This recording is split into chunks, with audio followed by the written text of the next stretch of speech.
Hi everyone, it is so good to be here today to tell you another story from the Bible. Now this is the beginning of a whole new series because we are going to be learning about a man called Moses. Now Moses was somebody we can find all the stories about in the Old Testament, but he had some really important jobs that matter and lasted for years and years. In fact, a lot of the things that we do even now to follow God are things that God told Moses all those years ago about what it's like to worship and follow God. But before we get into the story of Moses, it's kind of important for us to understand why the people of Israel were where they were. They weren't living in the land of Israel when Moses comes along. They were actually living in the land of Egypt. But before that, before the Israelites moved into Egypt, God had been giving a message and a promise to these people. First of all, this promise started with a man named Abraham. He actually had the name Abram to start, but God changed it to Abraham near the end of his life. And Abraham was married to a lady named Sarai, who God changed her name to Sarah, and they were offered a covenant, kind of like a promise, to go to the land that God would show them. And they would leave the land they were in and go to the land that God would show them.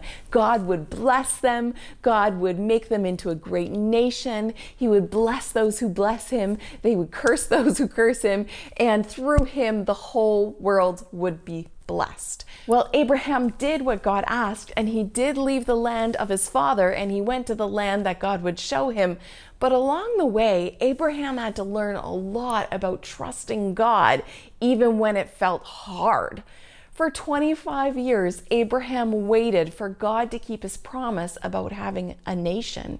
And along the way, Abraham got very, let's just say, impatient at waiting for God to keep his promise. So he made some pretty big mistakes along the way.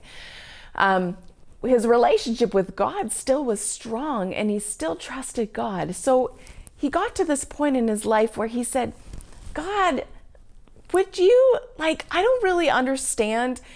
Is my family going to be not from my family, but from somebody else that lives with me, like my servant Eleazar? Is my family going to continue through him? And God says, no, he had a bigger promise for him. He just needed to be patient and wait for the right time for God to do the work that he had promised him. During that time, when God was giving him that message, telling him, reaffirming, saying, yes, you are going to have your own son, he also gave him some really important information that was going to happen to his family a long time later. God told Abraham long before there was any other children, before he had any children, that his family would become a nation, and that nation would be kept slaves in another country for 400 years. God had made that promise to Abraham, but he also said they wouldn't stay slaves, that God would show himself who he is and take that family out of that land and bring them to the land that God had promised Abraham. So this is a message that Abraham got a long time ago, before he even had kids. Then, after that, he did have kids. He had a son named Isaac, and through Isaac had twins named Jacob and Esau, and the promise went to Jacob. Well, Jacob had a whole bunch of sons, and one of those sons was named Joseph. Are you following me? These stories are all connected one to another, and maybe you're remembering all these different parts of the story from the Bible. Now you see. So we've got Abraham, we've got Isaac, we've got Jacob, and Jacob has all of these sons, one of them being his favorite, named Joseph. Now, remember, Joseph's brothers didn't like him, and they sold him as a slave to Egypt. But while he was in Egypt, he got to meet the Pharaoh, and the Pharaoh had these strange dreams, and Joseph was able to tell him what those dreams were about. Those dreams were about how there was going to be a famine in the land, how they were going to have 7 really good years, and then they were going to have 7 really bad years. And so they needed to save up food in the 7 good years so they would have food in the 7 bad years. And that's exactly what they did. Well, Joseph's family, his dad being Jacob, were living in another part of the land, and they were running out of food. They had no food, but they knew that there was food in Egypt. They didn't know it was Joseph. They thought Joseph had died. They didn't think that Joseph was still alive.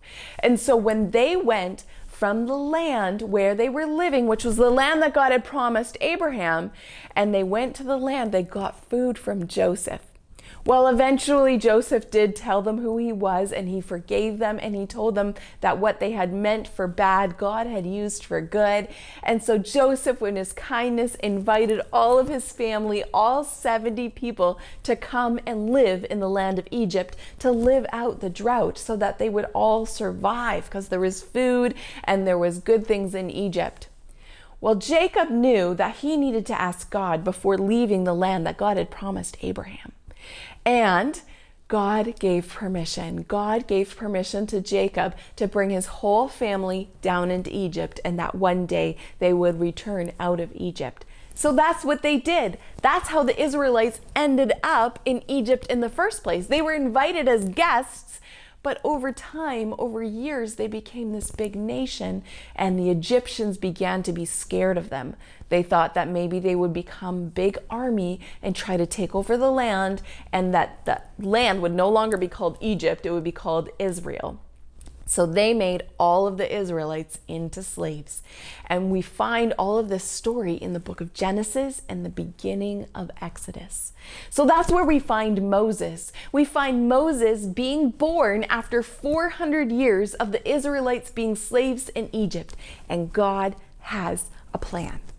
God has a plan to save Israel and show them who he is and what he's like. Not just the Israelites, but the Egyptians and all the people who will ever hear about these stories. So over the next couple of weeks, we're going to find out how God uses Moses through all of these twists and turns to show people who God is and what he's like. Whew, I know that's a big, long story, and there's lots of pieces to it, but it gets us to the point where the Israelites are now in Egypt. They've been there as slaves for 400 years, and over the next couple of weeks, we're going to talk about how these people become God's people and what it takes for Moses to become their leader. Whew, big story. I'm so glad to be telling stories with you guys again. I have missed it so much. I hope you guys have a great week. We're going to be starting something new in this series where we're going to learn memory verses along and with our stories. So that's coming up next. I'm so glad to be here with you guys. I'll talk to you all later. Bye, everyone.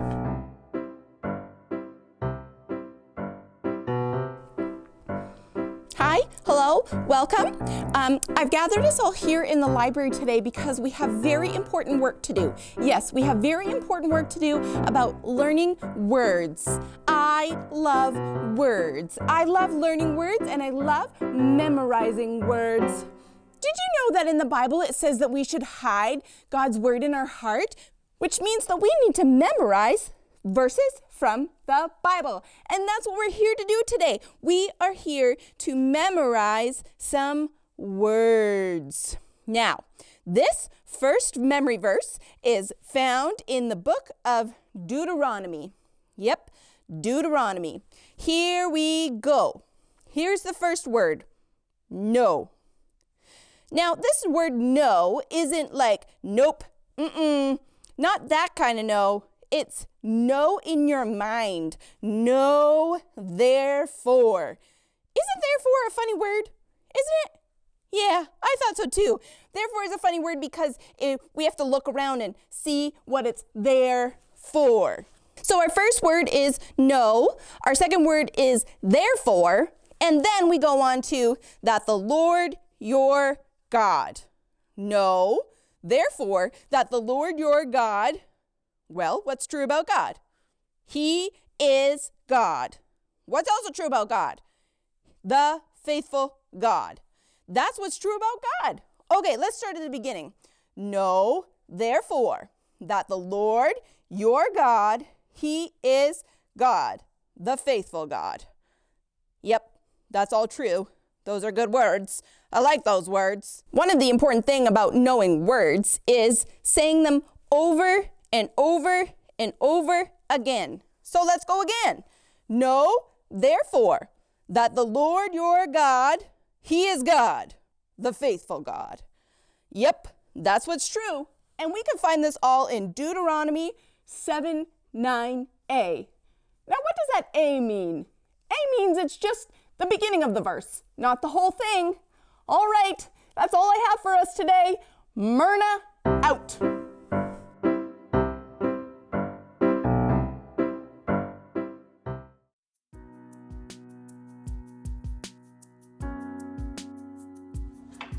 So in today's story, we learned that God is dependable, or that God is faithful. If God says something, we know that God is going to do it. However, in our story with Jacob, with Joseph, there were probably times where they didn't always feel that way. But no matter how we're feeling, God doesn't change. He'll stay faithful no matter what we're feeling. So what you guys can do is I want you to play a game with your family. Think about one person in our Bible story and think of something that they might have been feeling. And then I want you to make that face, that feeling, whether it's a happy face, a sad face, confused, angry. And then everyone else has to guess what you're feeling and who you might be in the Bible story. So Nora, you go first. Make a face, whether it's a happy, sad, angry, and we gotta guess. Okay, watch, Owen. Are you feeling happy? Who do you think she is if she's feeling happy?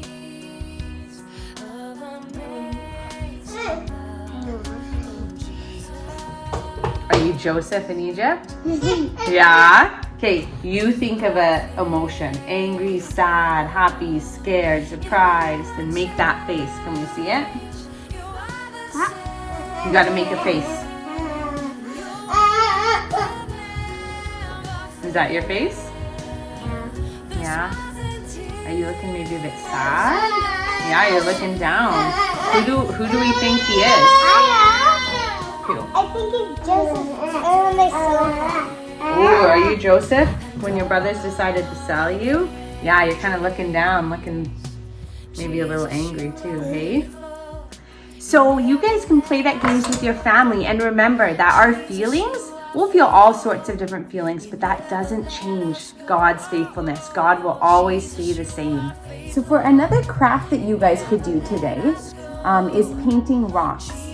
Just like when Jacob, after he had his dream and God told him, I will be with you wherever you go, he placed a rock as a reminder of God's promise to him. So on your rock, you guys can write, and I would do it with maybe a Sharpie or with some sort of acrylic paint, God is dependable, or God is faithful. And then you can paint all around it. And we thought we would take our rocks and we'd place them somewhere in Beaver Lodge. It would be so cool if we could get every one of the Sunday school kids to paint a rock with the reminder that God is dependable. And you could take it to a trail by your house, you could take it to Beaver Lodge, you could leave it on the sea walk. And it'll be a reminder for everyone who walks past that no matter what, we can trust God. So you guys ready to paint some rocks? Pier. Yeah, or the pier. Ready to paint rocks? Yeah. Okay. And here's Max.